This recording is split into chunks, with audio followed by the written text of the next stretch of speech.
Hello everybody, today I'm going to be showing you guys how I make my thumbnail. So we're going to be completely remaking this thumbnail from scratch so I can show you my process. The first step to any thumbnail is to take the screenshot. For this, I took a lot of different screenshots. I had a lot of different ideas here, and then I landed across this one, which is the exact one that you see in the video today. Alright, so this is the final thumbnail, and this is the original screenshot. It's pretty zoomed in, and we got a lot of effects happening. I didn't like how this was super far away, so I actually artificially moved it in a little bit. So I'm probably going to cut it right about here, and we just need to make sure that this line is pretty straight. Take all of this, remove it from the entire image. This way we can start adding like the darkness you see in the actual image. So there we go. So we just removed it. So basically what we can do is we can take a really large feather brush like this, actually even larger than that, and we can just kind of like paint in these shadows. But as you can see, it kind of covers the entire image. It's not what we really want. So we need to mask out certain layers, such as this wall here and this wall here, like this, and then we just put that on top of the full walls and everything, so that now it masks the blackness, and now we have like this really kind of scary, ominous effect going on here. And then we should go in and manually erase some of this. So basically there's like this transparency area here, and we're just going to cover that up and fill it with black. So now we're starting to kind of grab that scary darkness feel that you really wouldn't get with a normal Minecraft screenshot. So now we have these eyes of an Enderman. So what we're going to do is we're going to cut out just the eyes. Now we just have the eyes. So I'm going to recolor these eyes. I'm going to go up to colors, and I'm going to do color eyes. And now this starts to immediately colorize the eyes, but now we want to change it to more of like a red. Saturation and lightness pretty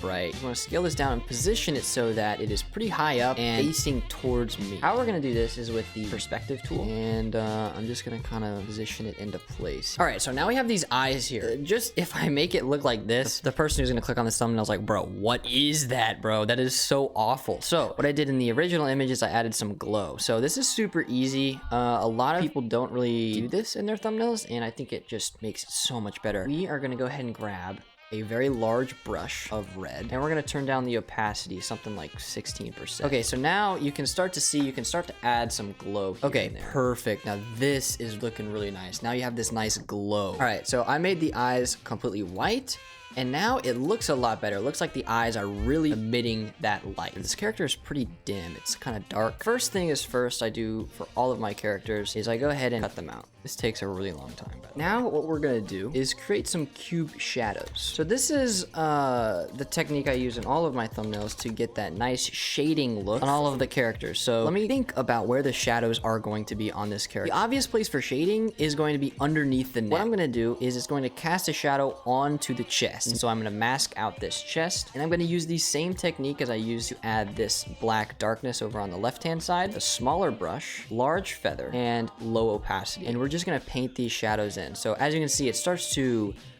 really show a presence of like this is actually 3D. And so there we go. We have now added the shadow for the chest. I'm gonna add some shadow to the top of his shoulder here. So I'm gonna mask out the top of his shoulder, and we're gonna go in and we're gonna grab some shadow here. So now we kind of have like this nice shadow here. Also, what I like to do is I like to cut out my second layer, which this is only really applicable to me, but if you also are in the same situation, then I'll just explain how I do it. And I cut out this second layer, and then I'll just select invert this and just kind of paint underneath it. So now we have like this separation between the layers of my character, which is really cool. What this allows you to do to go to the character and really crank brightness and contrast. I'm allowed to like bring this way up here because I have those shadows in place. So if I remove the shadows, that's the difference that these shadows make. Oh, also, okay, this guy should be having a shadow underneath his legs here.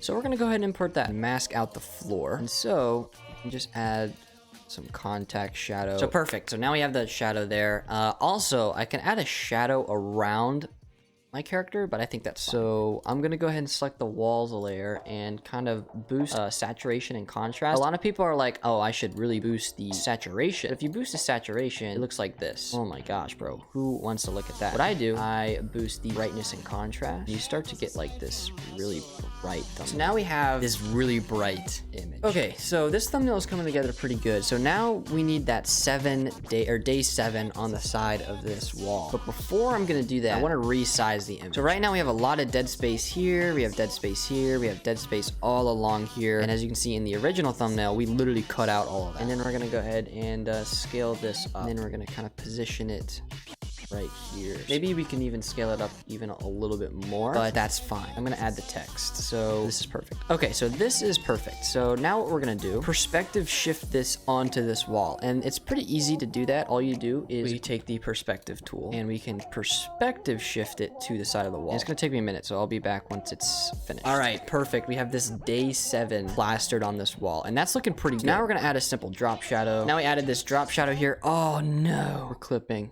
Okay, so I fixed the clipping, and so now we have this day 7 here with a nice drop shadow. And so basically, this is kind of the finalized thumbnail. Although, I do add lens distortion. Okay, so there we go. Now we have this post-processing thing here. It's looking phenomenal. And this is how I create my thumbnails. If you want me to do another one of these, creating a brand new thumbnail from scratch, leave a comment down below. And yeah, thanks so much for watching. I appreciate it. Hope you learned something, and I will see you in the next one. And goodbye.